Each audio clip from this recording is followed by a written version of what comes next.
So, I went down to the local Best Buy the other day on launch day for the iPhone 6. You probably noticed the tone of my voice. Never again. There was a line.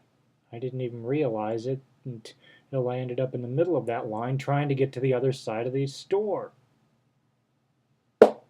Whatever. Anyway, they did have an iPhone 6 Plus on display. It was white and gold, I believe. That is, in my opinion, a winning color combination. White and gold. Um, I'm pretty well settled on the gold. I was for a moment thinking about getting it in space gray, except for one problem, and that is that the home button, now that it's been turned into a fingerprint identifier, no longer has the contrasting white square that I use to denote the home button, which means that for space gray models, having a black bezel would be a very serious problem. So I do think that I'm going to go with the gold, literally. Anyway, so I had some hands-on time with the device. I do think that I'm going to get the 6 and not the 6 Plus. For those of you who have a Galaxy Note 2 or possibly a Galaxy S4, I'm not sure how similar they are, but if you have a Galaxy Note 2, you're looking at about roughly half the thickness and maybe a quarter of an inch taller. Otherwise, they're pretty much the same size. It's that quarter of an inch taller that bothers me, though, because I do put my phone into some pretty small pockets. So it fits, like as right now, the Galaxy Note 2, it'll fit, but sometimes it'll stick out a little bit, so I have to put my shirt down over the top to keep it from being seen. So I'm thinking a smaller, the 4.7 inch would help to alleviate that. That aside, keep in mind what I'm coming from. I'm coming from a pretty well beaten up Samsung Galaxy Note 2, and before that I'm coming from an iPhone 4. And I went through 3 of those. For those of you who do not know, because I did get a new subscriber here recently, one of them just died, the other went split on the concrete, and the third that's still here with me has outlived its usefulness, thank you iOS 7 and hardware limitations. So, iPhone 6. Picked it up, was incredibly impressed. It feels a lot like my iPad mini, and I love my mini. And the mini had a couple of drops, 1 or 2, but unlike the iPhone, which shattered completely, the aluminum back on the iPad mini, it's still going strong. Not a problem at all. And that's what I'm looking forward to on the iPhone 6, is that aluminum back. Speed-wise, it was pretty much the same. It felt very zippy. If you've handled one iOS device, you know what to expect. Accessibility-wise, I've been told that Alex is available in iOS 8. I've got an iPad mini first generation with the 16 gigs and the 3G from AT&T, or the LTE from AT&T. That one will not accept Alex, and I think it's because of the processor. The onboard processor is I think it's an A5 or A6. Maybe it's an A5. The new iPhone is an A8, 64-bit desktop technology class processor. Also, I already know what size I'm going to go after if they have it, because my contract isn't up till the holiday season. So my hope is that it'll be in stock when it comes time to make the upgrade, and that is the 128 gigabyte model. Reason? I'll never run out of storage.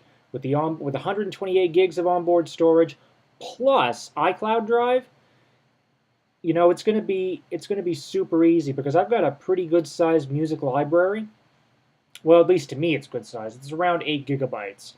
The big thing that takes up space for me, though, is applications. I'm one of those types of people, and it's been true in iOS, And unfortunately, it's also true in Android. It was the true with my first iPhone, iOS device that I really used every day because the iPod touches that I've had, the App Store wasn't always around. But um, so basically, long story short, I tend to download a lot of applications and I use them for a while and then I stop and then I forget that I have them and then all of a sudden I think to myself, well, if I delete them, then I'm going to miss them, then I'm going to want them back. So I'm thinking 128 gigs, just go with the top level storage and that way you'll be okay. Um, the other reason why I'm glad I can't get it right now is because the case. I want to get, and I don't think, from what I told the lady at Best Buy told me it wasn't available yet. Excuse me. And I stress the yet because she said a lot of case makers are still coming up with stuff for the iPhone 6. What I want is a combination of the OtterBox Defender with the military grade protection and the extra battery life built into the Mophie juice pack.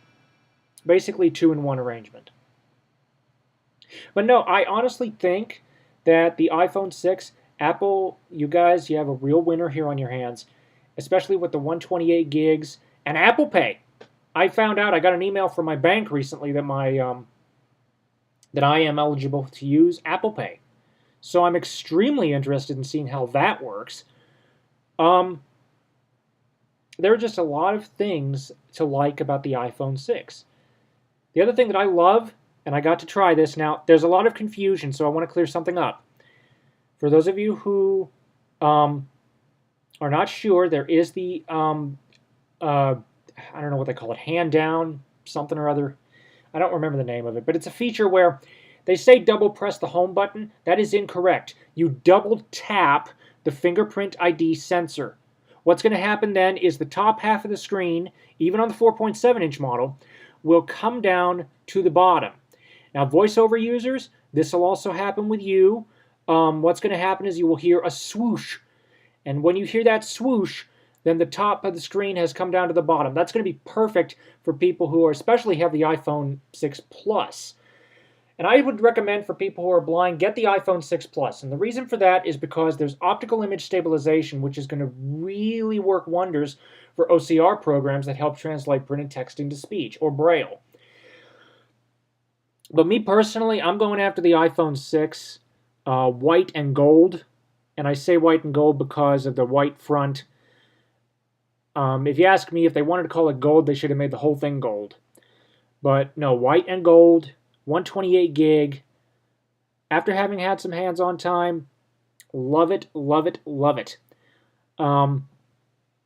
The landscape keyboard is actually very, very nice because when it comes to the Android landscape keyboard, it just gets bigger. That's not a good thing. It just gets bigger and it's more difficult to type on. Whereas with the iPhone 6, I haven't seen the 6, but particularly on the 6 Plus, you go into landscape mode and the keyboard, yes, it goes to landscape with you, but instead of getting bigger, it moves the portrait keyboard into the center and takes the extra real estate and gives you extra keys. That is something that I absolutely love. The other thing they're saying is you can get different keyboards. Honestly, I don't think I'm going to see myself doing that. I've been using iOS, with the exception of using Android for my phone. I do have iOS, obviously, on my iPad. I've been using it for the last 7 years. I'm used to the keyboard. I like the keyboard. I don't see myself getting a new keyboard for the iPhone. I just don't. Let's see, what else? Really nothing else.